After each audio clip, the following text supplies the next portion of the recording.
Mind sciences, or the study of human behavior in relation to the mind, is the newest of all the arts. It's less than 100 years old. And it is by far the one that is most cloaked in secrecy.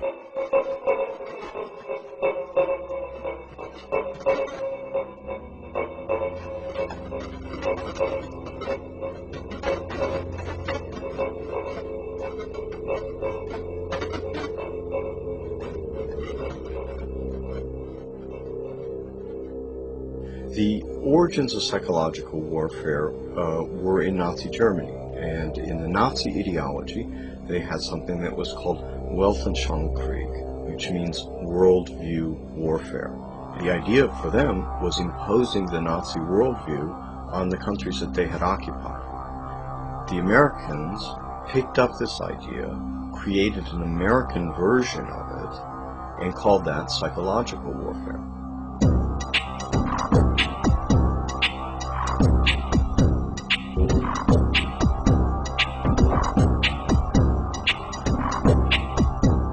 In trying to understand psychological warfare and in trying to understand the American approach to the post-war efforts to control people's minds, both as individuals and on a mass scale, there's a lot of illusions about how that was done. Were Nazis involved in that process? Yes, they were.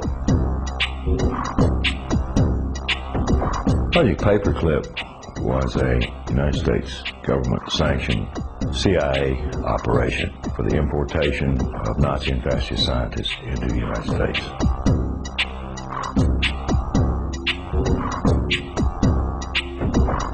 Their statement was simply this: if we don't bring these people into this country and contain them, then our enemies, the Soviet Union, will get them.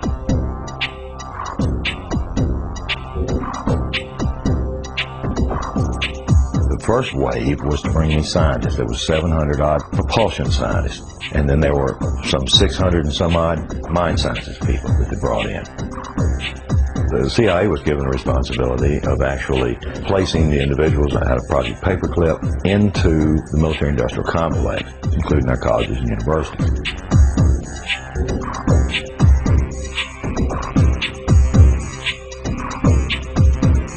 Mind control was a psychological warfare weapon that Adolf Hitler regarded as the answer for taking over the entire planet.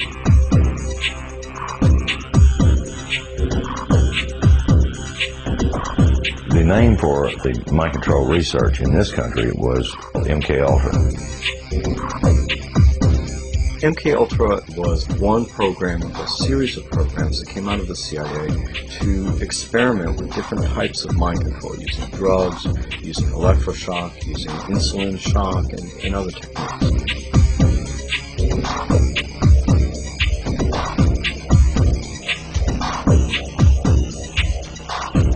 I think that the goal for those people who planned the program was very straightforward. It was an attempt to figure out a way to interrogate people and to learn how to protect their own agents against control by others.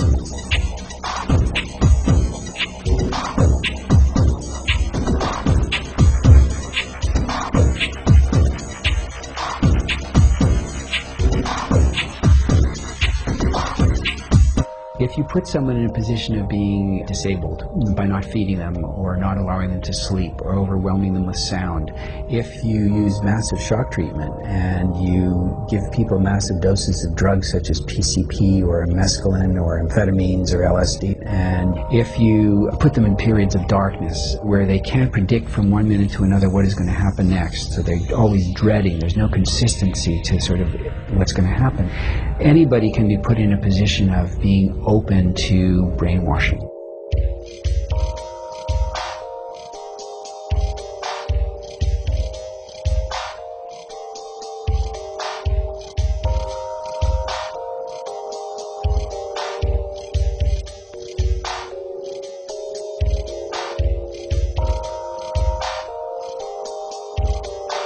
Ewan Cameron was probably the foremost psychiatrist of his time in the 1950s. He was using high-tech sound techniques. He was using multiple kinds of loop recorders to force people to listen to recorded messages 24 hours a day for weeks on end to basically destroy people's thinking patterns.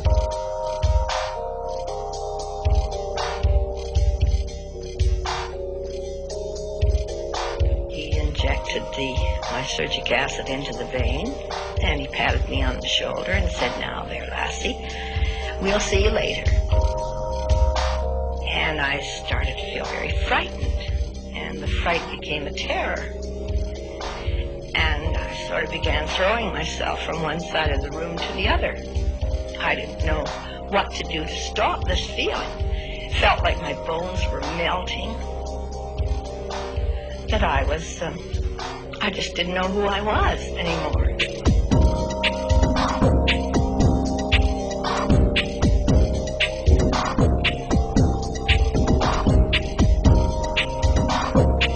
This is not just break-ins of people's homes. It's not just invasions of privacy by illegal wiretapping. This is an invasion of a person's mind. And that is about as profound an injury, except for loss of life, that the government can impose.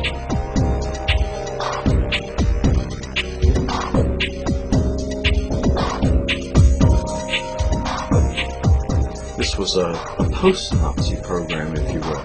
It was an Americanization.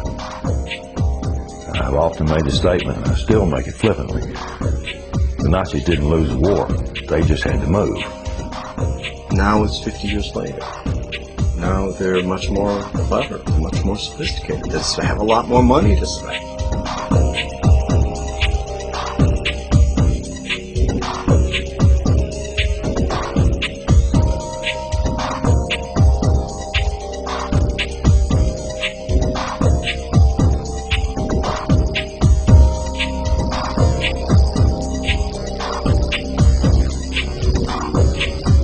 His motor coordination was disrupted because of the compound's effect.